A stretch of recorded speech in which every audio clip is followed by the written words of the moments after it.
할머니 이제 쓸모없잖아요. 용돈도 안 주시는데 뭐하러 가요? 손주의 차가운 목소리가 제 심장을 찢어 놓았습니다.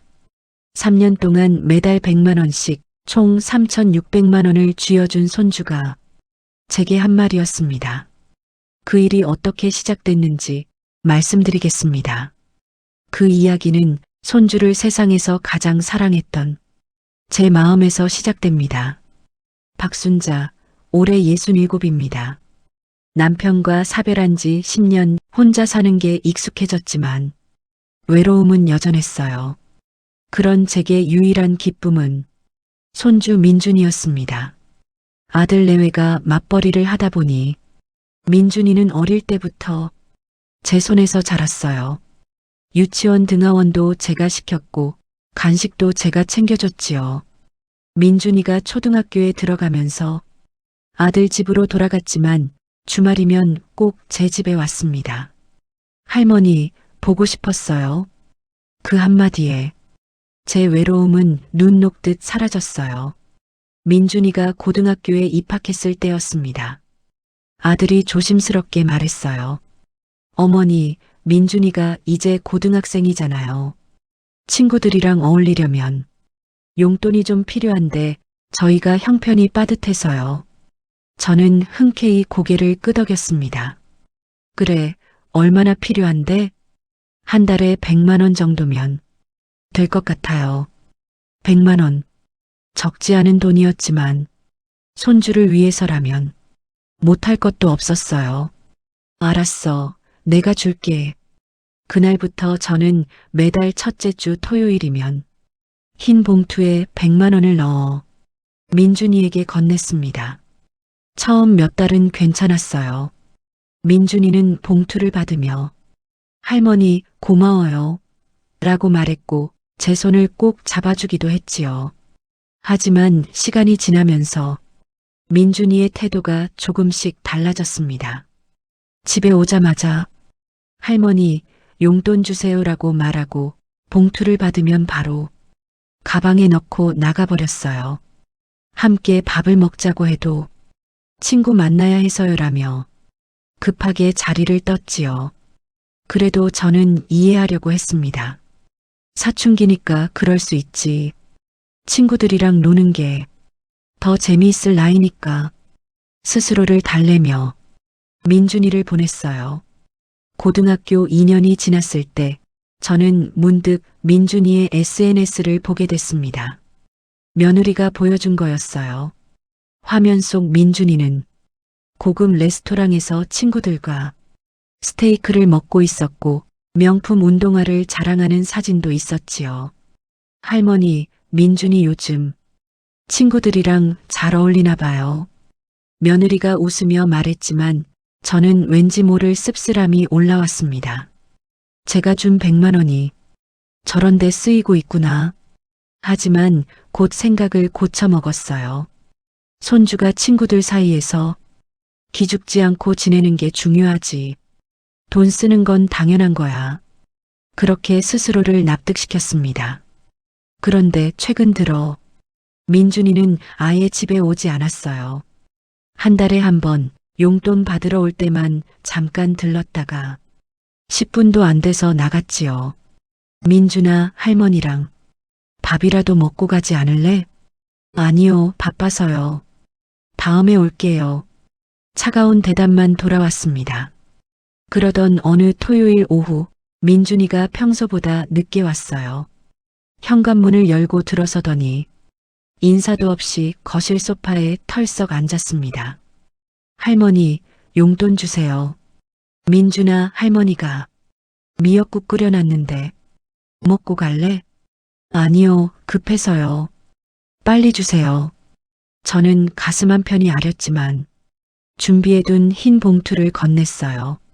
민준이는 봉투를 받자마자 가방에 쑤셔넣고 일어났습니다. 그럼 다음 달에 또 올게요. 민준아, 잠깐만. 할머니가 할 말이 있는데. 할머니, 진짜 바빠요. 다음에 들을게요. 현관문이 쾅 닫혔습니다. 저는 혼자 남은 거실에서 한참을 멍하니 앉아 있었어요. 식탁 위엔 제가 정성껏 끓인 미역국이 김을 내뿜고 있었지만 함께 먹을 사람은 없었습니다. 그날 저녁 저는 통장을 꺼내 계산해 봤어요. 민준이 고등학교 입학 후 지금까지 2년 반, 매달 100만 원씩이면 총 3천만 원. 적지 않은 돈이었습니다. 하지만 손주를 위한 거니까 아깝지 않다고 스스로에게 말했어요. 며칠 뒤 동네 친구 영자 언니를 만났습니다. 영자 언니도 손주가 있어서 이런저런 이야기를 나눴지요. 순자야, 너도 손주한테 용돈 주니? 응, 한 달에 100만 원씩 줘. 영자 언니가 눈을 휘둥그레 떴어요. 100만 원? 그렇게 많이? 우리 손주는 한 달에 10만 원도 고마워하던데. 민준이가 고등학생이라 친구들이랑 어울리려면 돈이 필요하잖아. 영자 언니가 고개를 갸웃하며 말했습니다. 그래도 100만 원은 너무 많은 거 아니야? 그 돈이면 너 생활비랑 약값도 빠듯할 텐데. 그 말을 듣고 나서야 문득 깨달았어요.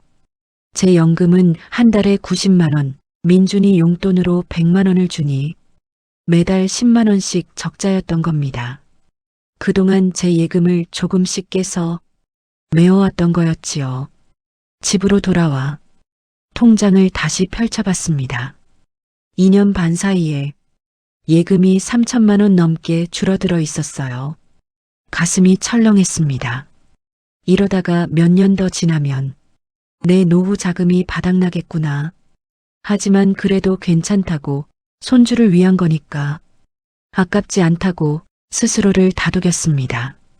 그날 밤 잠자리에 누워서도 민준이 생각뿐이었어요. 민준이가 나를 사랑하긴 하겠지? 돈 때문에 오는 건 아니겠지? 하지만 마음 한편에선 작은 불안이 자라나고 있었습니다. 혹시 민준이에게 저는 그냥 돈 주는 할머니일 뿐인 건 아닐까? 그 생각을 떨쳐내려 했지만 쉽지 않았어요. 그렇게 몇 달이 더 지났습니다. 민준이는 여전히 한 달에 한 번씩 용돈 받으러 왔다가 금방 떠나곤 했어요. 저는 그럴 때마다 쓸쓸함을 느꼈지만 바쁜 고3이니까 이해해야지 스스로를 달랬습니다. 그러던 어느 날 오후 아들에게서 전화가 왔어요. 어머니, 좋은 소식 있어요. 민준이가 대학 붙었어요. 정말? 어디 대학인데? 서울에 있는 사립대학이요. 경영학과요. 저는 진심으로 기뻤습니다. 손주가 대학에 합격했다니 얼마나 자랑스러운지 몰라요. 그래, 정말 잘했구나.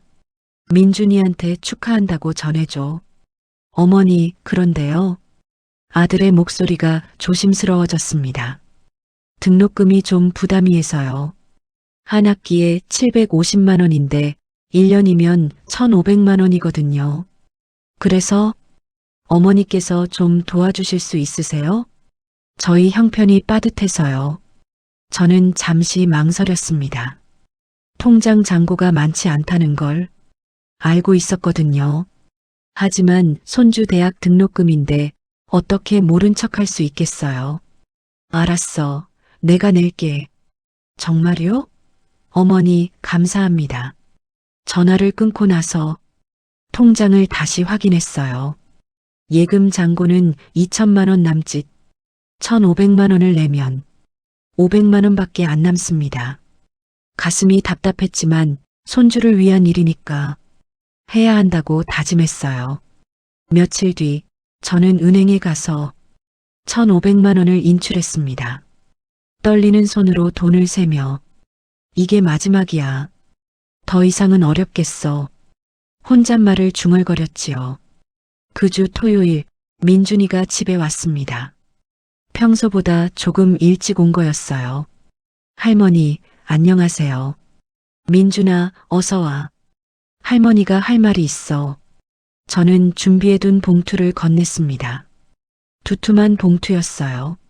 이게 뭐예요? 대학 등록금이야. 합격 축하한다. 민준이가 봉투를 열어보더니 잠깐 놀란 표정을 지었습니다. 1,500만 원이요? 응, 1년치 등록금이야. 민준이는 봉투를 가방에 넣으며 무심하게 말했어요. 감사합니다. 그뿐이었습니다. 정말 고마워요 같은 말도 할머니를 껴안는 행동도 없었어요. 저는 가슴 한편이 서늘해지는 걸 느꼈습니다. 민준아, 오늘은 할머니랑 저녁이라도 먹고 갈래?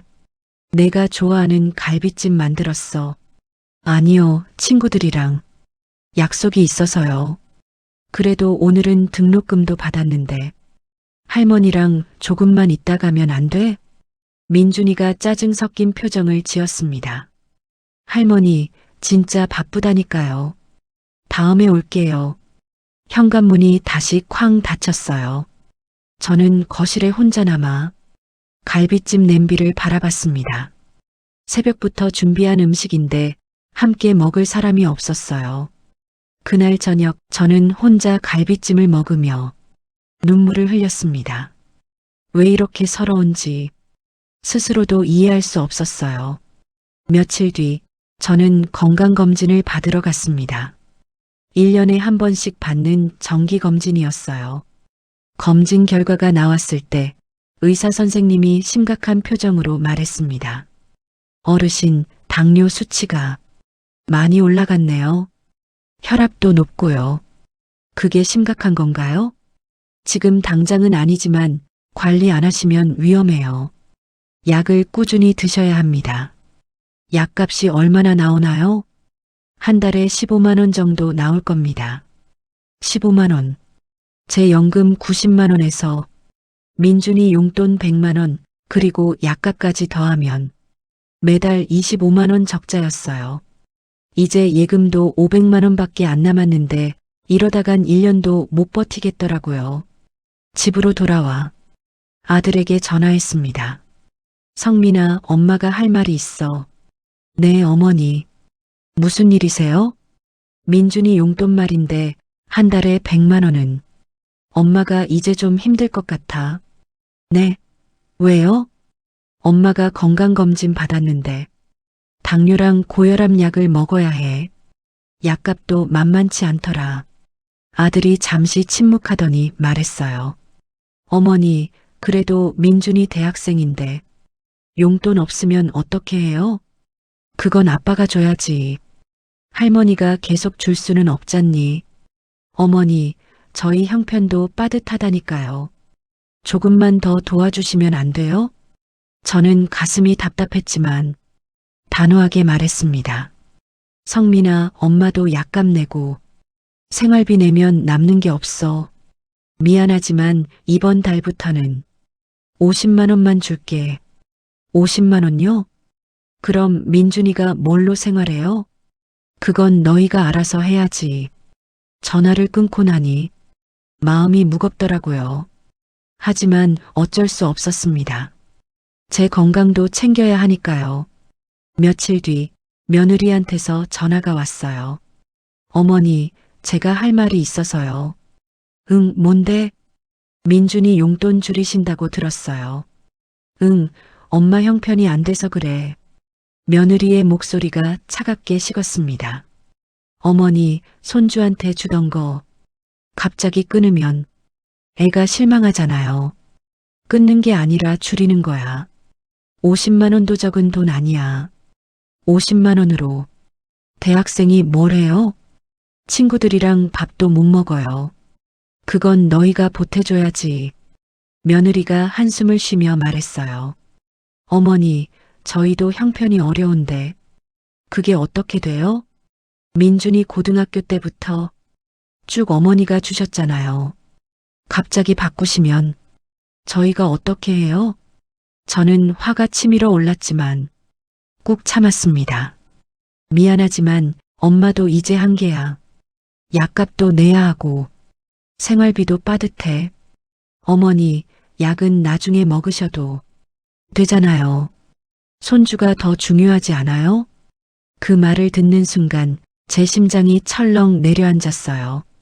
손주도 중요하지만 제 건강은 중요하지 않다는 건가요? 그럼 그렇게 하라. 전화를 끊고 나서 한참을 멍하니 앉아 있었습니다. 며느리의 말이 귓가에 맴돌았어요. 손주가 더 중요하지 않아요? 저는 손주를 사랑하지만 제 건강을 포기할 순 없었습니다. 그날 밤 잠이 오지 않아 창밖을 바라봤어요. 이제 민준이한테 50만 원만 주면 제 마음도 멀어질까요? 손주가 저를 원망할까요? 불안한 마음에 잠들 수가 없었습니다. 다음 달 첫째 주 토요일이 다가왔습니다. 민준이가 용돈 받으러 올 날이었어요. 저는 흰 봉투에 50만 원을 넣어 준비했습니다. 100만 원이 아닌 50만 원.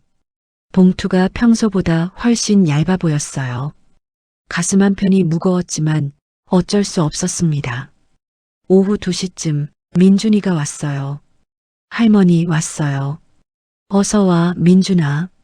저는 소파에 앉으라고 손짓했지만 민준이는 현관 근처에 서서 가방만 들고 있었습니다.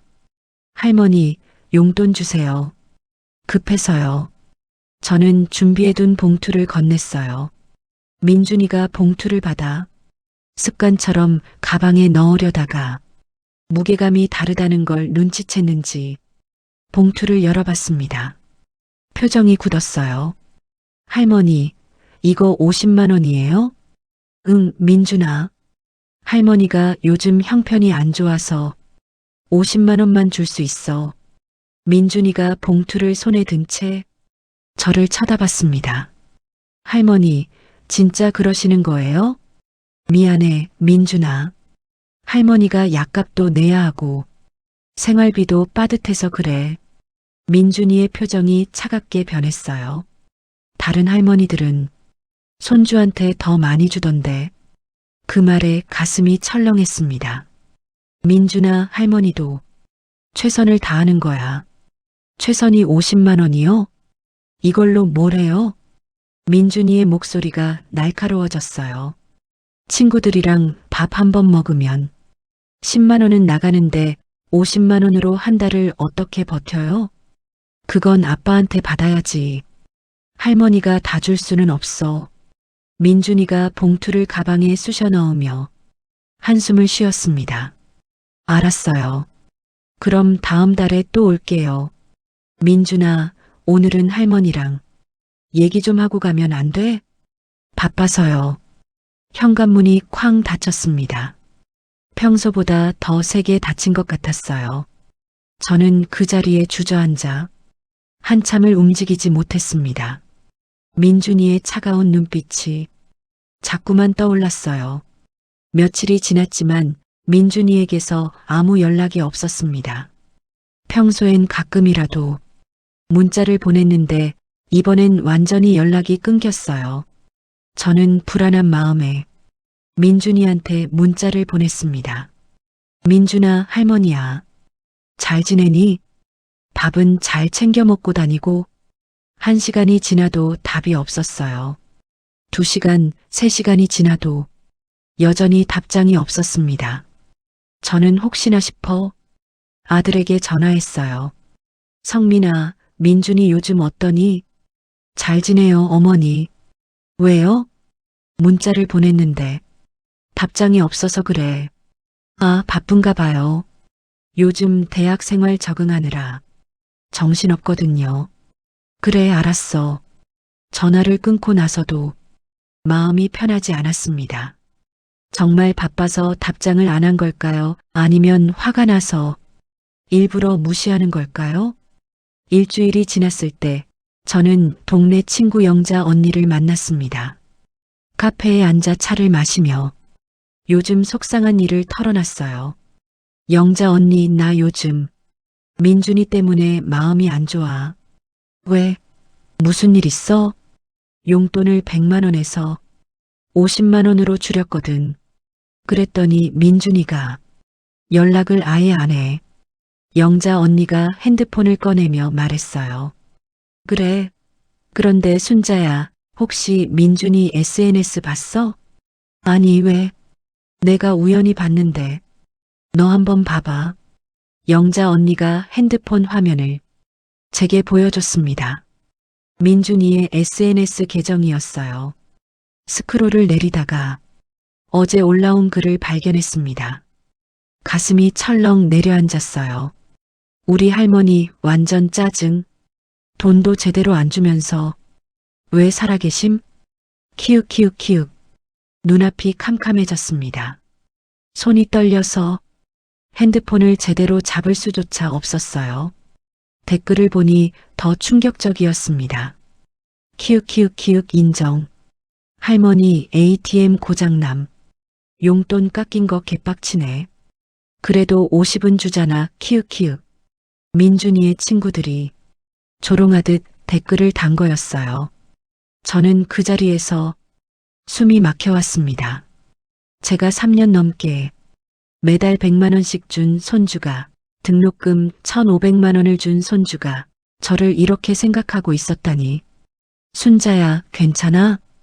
영자 언니가 제 어깨를 잡으며 걱정스럽게 물었어요. 저는 고개를 저으며 일어섰습니다. 영자 언니 미안해. 나 먼저 갈게. 집으로 돌아오는 길 다리에 힘이 하나도 없었어요.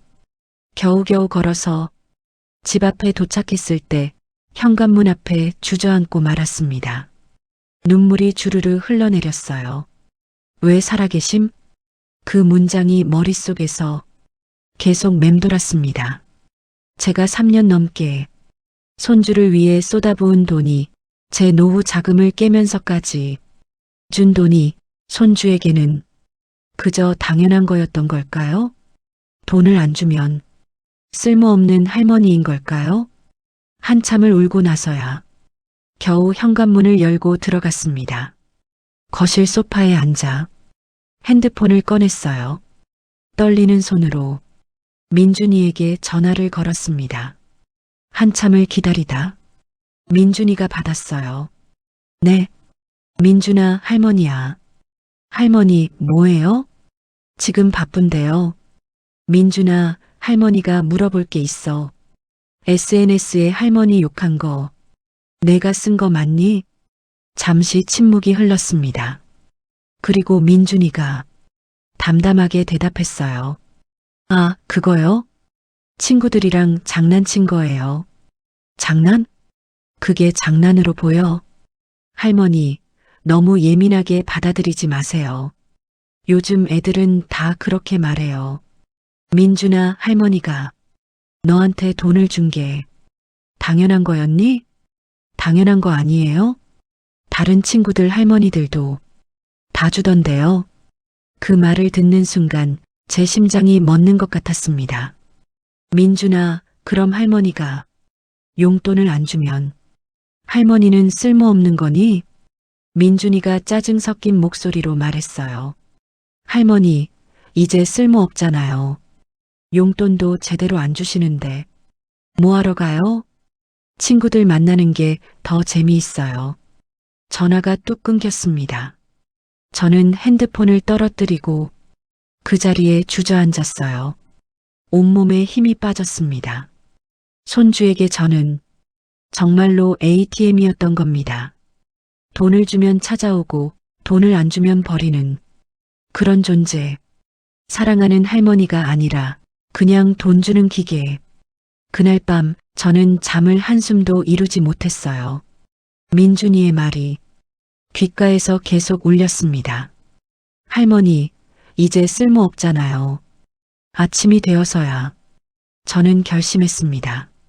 더 이상 이렇게 당하고만 있을 수는 없다고. 제 남은 인생을 손주의 ATM으로 살 수는 없다고. 이제는 제가 제 삶을 지켜야 할 때라고. 다음 날 아침 저는 아들에게 전화했습니다. 떨리는 목소리였지만 최대한 침착하게 말했어요.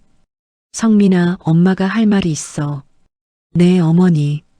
무슨 일이세요? 민준이 SNS 봤니? SNS요? 무슨 SNS요? 민준이가 엄마 욕한 거 아빠는 모르니? 아들이 잠시 당황하는 기색이었어요. 어머니, 그게 무슨 말씀이세요? 민준이가 SNS에 엄마 보고 왜 살아있냐고 썼어. 돈도 제대로 안 주면서 왜 사냐고. 어머니, 그건 아마 애들끼리 장난친 거. 저는 더 이상 참을 수 없었습니다. 장난? 할머니한테 왜 살아있냐는 게 장난이니? 어머니, 진정하세요. 제가 민준이한테 혼내놓을게요. 혼내는 걸로 되는 문제가 아니야. 성민아, 엄마가 이제부터 민준이한테 용돈 안 줄 거야. 아들의 목소리가 급해졌어요. 어머니, 그렇게까지 하실 거예요? 민준이가 잘못했으면 사과하게 할게요. 사과로 되는 문제가 아니야. 민준이는 엄마를 ATM으로 봐. 돈 주면 찾아오고 안 주면 쓸모없다고 생각해. 어머니, 그건 오해예요. 오해가 아니야. 민준이가 엄마한테 직접 말했어. 할머니, 이제 쓸모없잖아요 라고. 아들이 할 말을 잃었는지 침묵했습니다. 저는 단호하게 말했어요. 성민아, 엄마는 이제 민준이한테 돈 안 줘. 한 푼도. 어머니, 전화를 끊어버렸습니다. 가슴이 답답했지만 후회는 없었어요. 더 이상 당하고만 있을 수는 없었으니까요. 오후가 되자 며느리한테서 전화가 왔습니다. 어머니, 제가 할 말이 있어서요. 무슨 일인데? 며느리의 목소리가 평소보다 더 차가웠어요. 민준이가 SNS에 쓴 거 너무 예민하게 받아들이시는 거 아니에요? 애들이 원래 그렇잖아요. 예민한 게 아니야. 민준이가 할머니를 돈으로만 보는 거야. 어머니, 그래도 손주잖아요. 용돈 안 주시면 민준이가 친구들 앞에서 창피당해요. 그 말을 듣는 순간 화가 치밀어 올랐습니다. 창피? 할머니 보고 왜 사냐고 쓴 손주가 창피를 걱정해? 며느리가 한숨을 쉬며 말했어요. 어머니는 왜 그렇게 속이 좁으세요? 민준이가 한번 실수했다고 영원히 용서 안 하실 거예요? 실수가 아니야. 민준이 본심이야. 그럼 어머니, 앞으로 민준이랑 연 끊고 사실 거예요? 저는 잠시 망설였지만 분명하게 대답했습니다. 그건 민준이가 정하는 거야. 민준이가 진심으로 사과하고 할머니를 할머니로 대한다면 용서할 수 있어. 하지만 돈만 바란다면 그땐 연을 끊을 수밖에 없지. 며느리가 비웃듯 말했어요. 어머니, 그럼 나중에 후회하실 거예요. 손주가 다시는 안 찾아올 텐데요. 그게 민준이 선택이면 어쩔 수 없지.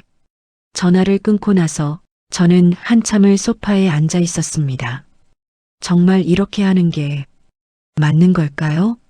하지만 곧 생각을 고쳐먹었어요. 제가 잘못한 게 아니라는 걸 분명히 알고 있었으니까요. 며칠 뒤 저는 법률 상담소를 찾아갔습니다. 혼자 결정하기엔 너무 막막했거든요. 상담실에 들어서자 50대쯤 되어 보이는 여성 변호사가 반겼어요. 어서 오세요. 무슨 일로 오셨나요? 저는 그동안 있었던 일들을 하나하나 털어놨습니다. 손주에게 3년 넘게 매달 100만 원씩 준 일, 등록금 1,500만 원 준 일, 그리고 손주가 SNS에 할머니 욕한 일까지 변호사는 메모를 하며 침착하게 들었어요. 어르신, 정말 힘드셨겠어요. 변호사님, 제가 궁금한 게 있어요. 손주한테 준 돈 돌려받을 수 있나요? 변호사가 고개를 저었습니다. 증여한 돈은 법적으로 돌려받기 어렵습니다. 하지만 다른 방법이 있어요. 어떤 방법인가요? 어르신께서 유언장을 작성하시면 돼요. 손주와 아드님 몫을 최소화하시는 겁니다. 변호사가 차분하게 설명했어요. 어르신께 다른 자녀분이 계시나요? 딸이 하나 있어요. 그럼 딸분께 대부분의 재산을 물려주시고 아드님과 손주분께는 유류분만 남기시면 됩니다. 유류분이 뭔가요? 법적으로 보장된 최소한의 상속분이에요. 어르신이 돌아가신 후에도 아드님이 청구할 수 있는 최소한의 금액입니다. 저는 고개를 끄덕였어요. 그럼 유언장을 쓰면 제 뜻대로 재산을 나눌 수 있나요? 네, 가능합니다. 공증까지 받으시면 법적 효력이 확실해집니다. 그럼 유언장을 작성하고 싶어요. 변호사가 미소를 지으며 서류를 꺼냈습니다. 좋은 결정이세요. 지금 바로 시작하시죠. 저는 떨리는 손으로 서류를 받았어요.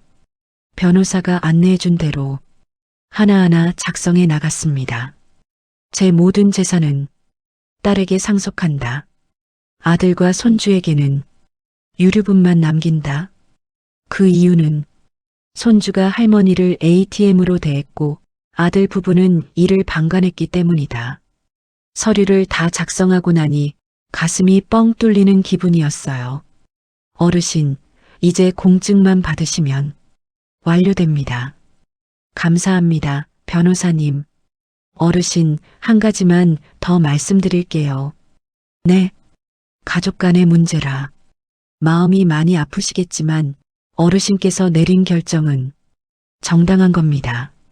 어르신 재산은 어르신 것이니까요. 변호사의 말에 눈물이 핑 돌았습니다. 누군가 제 편에서 제 결정이 옳다고 말해주니 얼마나 위로가 되는지 몰라요. 법률 상담소를 나와 집으로 돌아오는 길 저는 결심했습니다. 딸에게 모든 사실을 털어놓기로. 그동안 딸한테는 아무 말도 하지 않았거든요. 집에 도착해서 딸 지혜에게 전화했어요. 지혜야, 엄마야. 엄마, 무슨 일이에요? 지혜야, 엄마가 할 말이 있어. 주말에 한번 올 수 있니? 네, 갈게요. 무슨 일인데요? 오면 얘기할게. 토요일 오후 딸이 집에 왔습니다.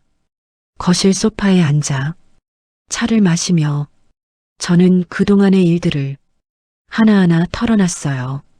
민준이에게 3년간 매달 100만 원씩 준 일, 등록금 1,500만 원 준 일, 그리고 손주가 SNS에 쓴 글까지. 딸은 듣는 내내 주먹을 꽉 쥐고 있었습니다. 엄마, 민준이가 그렇게까지 했어요? 응, 지혜야. 딸이 눈물을 글썽이며 말했어요. 엄마, 왜 진작 말 안 하셨어요?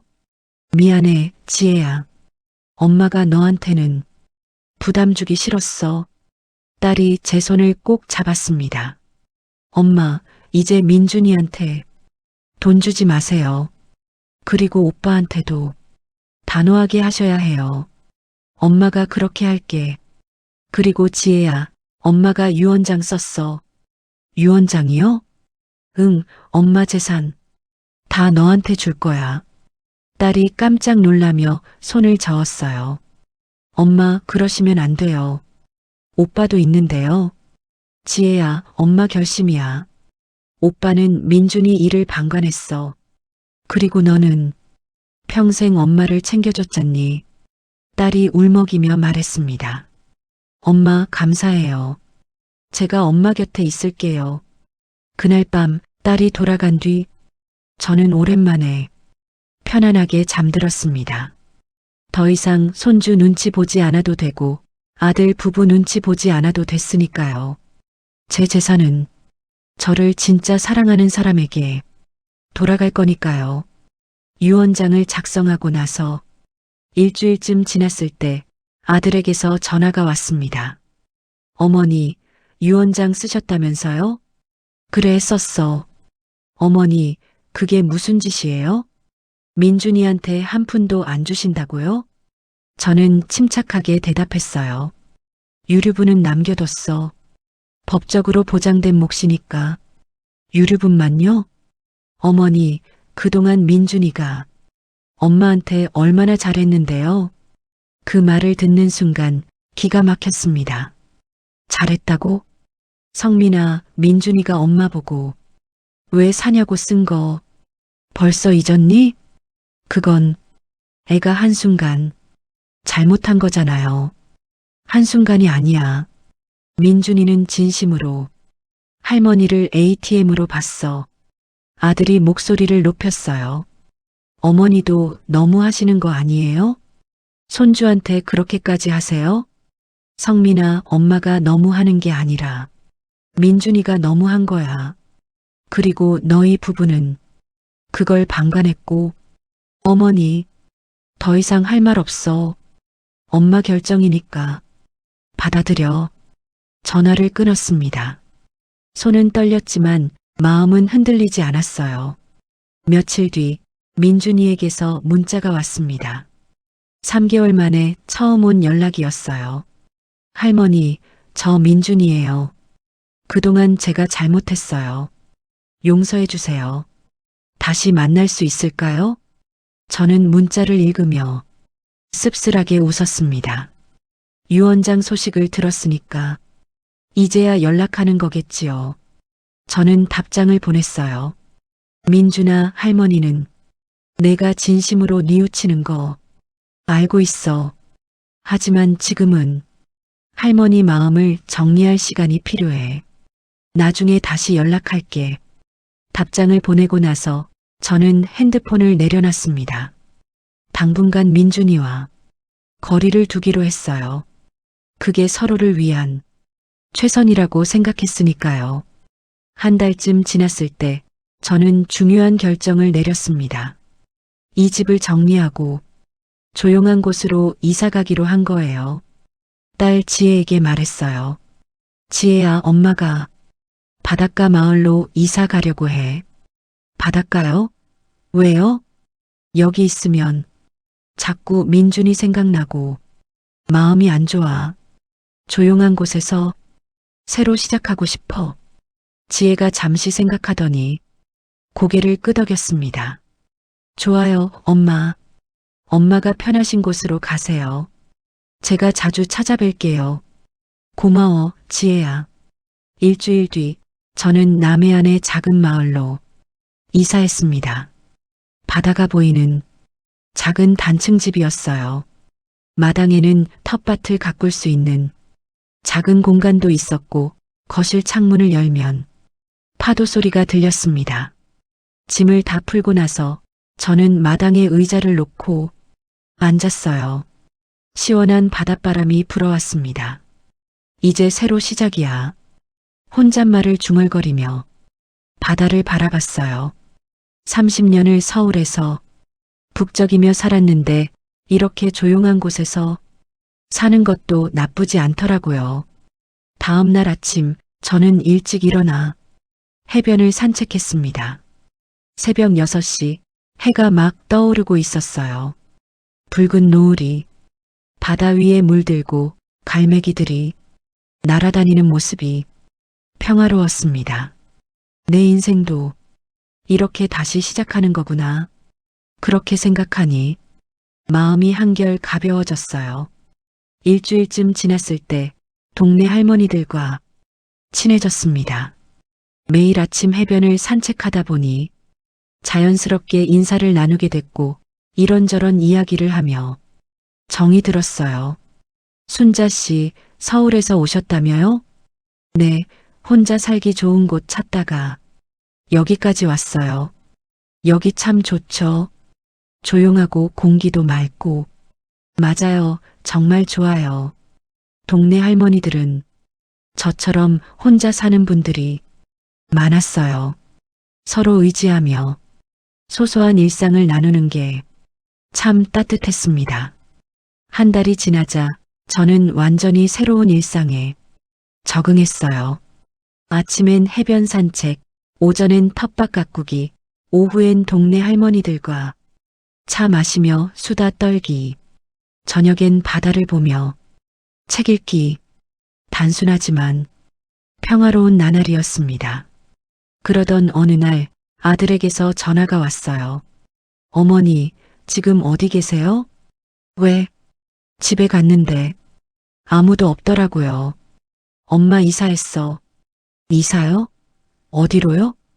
남해안이야. 남해안이요? 왜 거기까지 가셨어요? 저는 담담하게 대답했습니다. 엄마가 살고 싶은 곳에서 살기로 했어. 더 이상 너희 눈치 보며 살고 싶지 않아.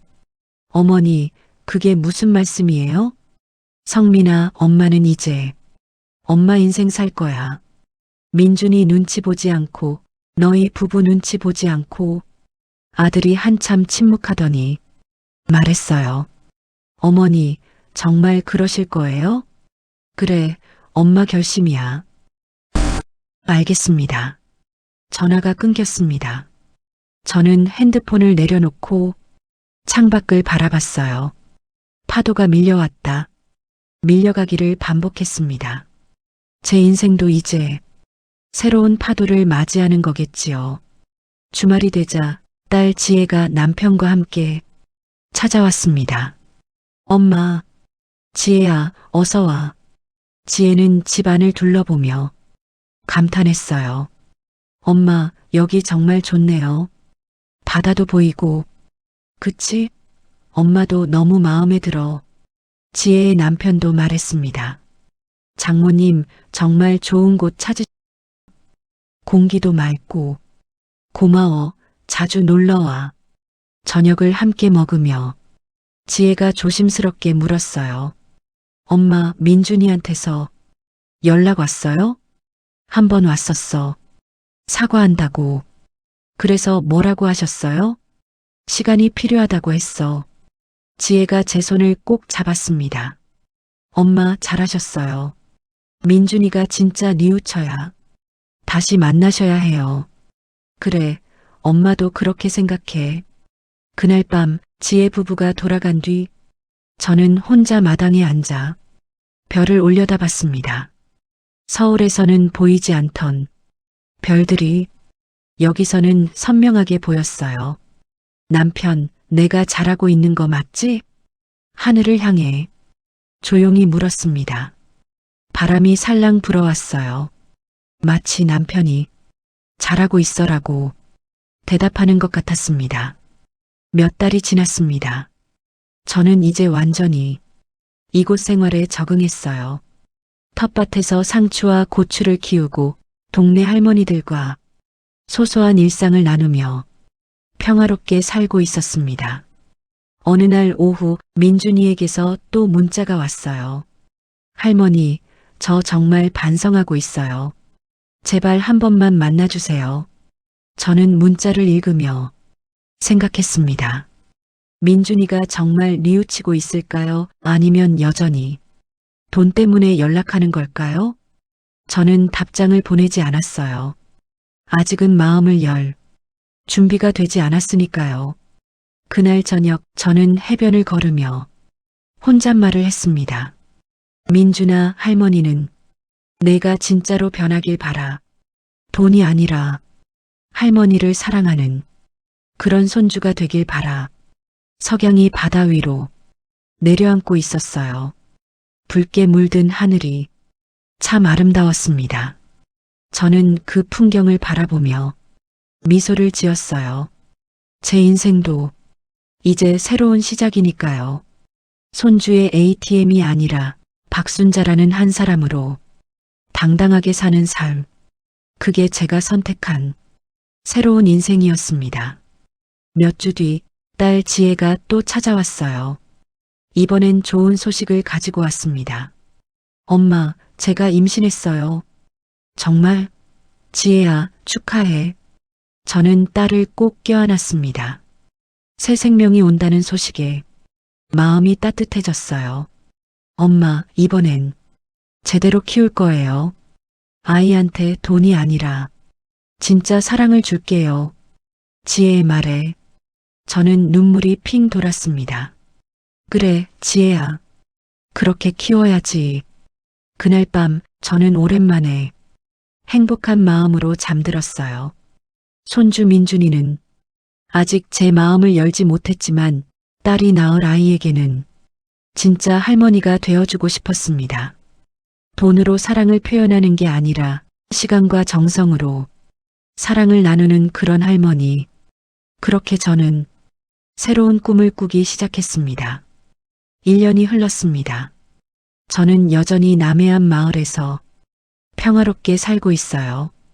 딸이 낳은 손녀 서윤이가 이제 돌이 되었고 저는 한 달에 한 번씩 딸네 집에 가서 손녀를 봅니다. 서윤이를 안고 있으면 마음이 참 편안해요. 이 아이에게는 돈이 아니라 진짜 사랑을 주고 싶습니다. 민준이에게서는 가끔 문자가 옵니다. 여전히 사과한다는 내용이에요. 저는 답장을 보내지 않지만 언젠가 민준이가 진짜로 변한다면 그때 다시 만날 수도 있을 거라고 생각합니다. 하지만 그건 민준이의 선택이에요. 저는 더 이상 손주 눈치 보며 살지 않을 겁니다. 오늘도 저는 해변을 걸으며 하루를 시작합니다. 파도 소리를 들으며 바람을 맞으며 평화롭게 걷습니다. 제 인생은 이제 저의 것입니다. 손주의 ATM이 아니라 박순자라는 한 사람으로 당당하게 사는 삶. 그게 제가 선택한 마지막 인생입니다.